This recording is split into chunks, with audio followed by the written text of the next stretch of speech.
Hello, good morning mga kabagwis. Ito, gagawa muna ako ng kulungan. Preparation to sa itatayo kong loft. Ito, sasali na uli tayo. Magpapamember na uli tayo sa mga Racing Pigeon Group. Kasi libangan ko to mga kadogo. Ever since bata pala akong hilig ko na sa kalapate. Ito mga kadogo, grabe. Ang lakas ng ulan sa Bagwis. May pupuntahan pa naman ako ngayon na tropa. Kukuha akong 2 ibon sa Nabotas. Pero wala namang problema. Ito na mga kabagwis, Ito na yung aking kulungan. Naka-ready na yan. May ilo pa siya. Ready na yan, maluwag na yan. Sa ngayon, ang plano ko, mga 4 hanggang 6 lang muna. Saka na tayo maglalaki ng kulungan.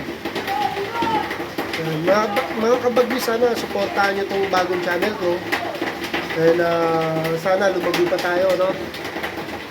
So yun mga kabagwis, yun yung aking ginawang kulungan.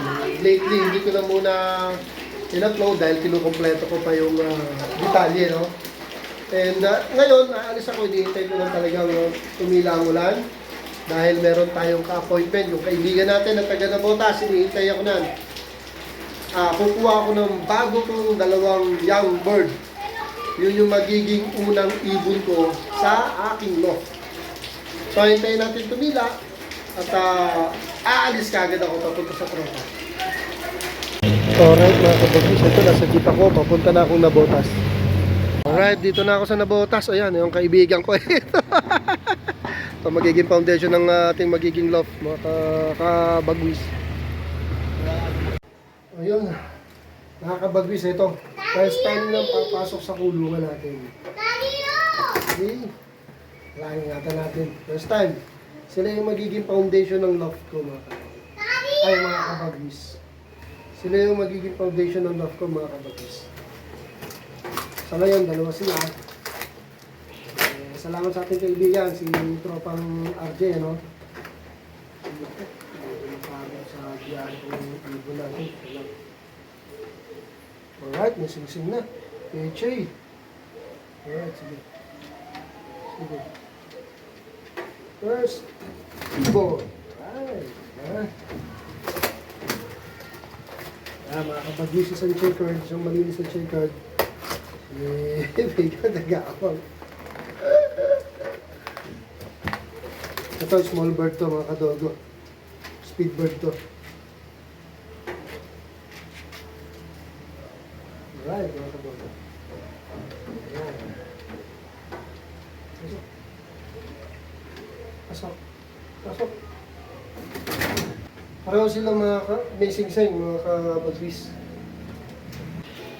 Ito si Pigas, nag-aabang, oh. Sabi niya, ulam, sarap. Okay.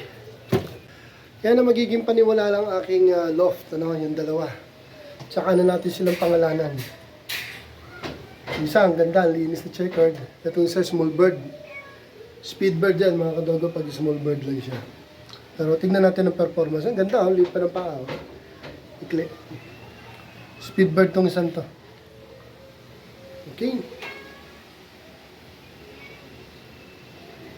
Ayan, mga kabagwis, diyan tayo magsisimula sa 2 to.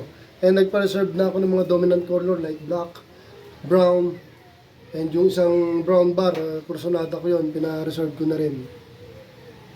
So, abangan na lang natin ang magiging update natin dito, mga kabagwis, And sana supportahan niyo yung magiging channel ko sa ating mga Racing Pigeon. Okay mga kabagwis, dito muna. Napakalayo ng pinuntahan ko sa Nabotas. So, maraming salamat sa ating tropa na kaibigan na natin si Sir RJ of Nabotas. Okay? See you next time, tropa RJ. Thank you for watching.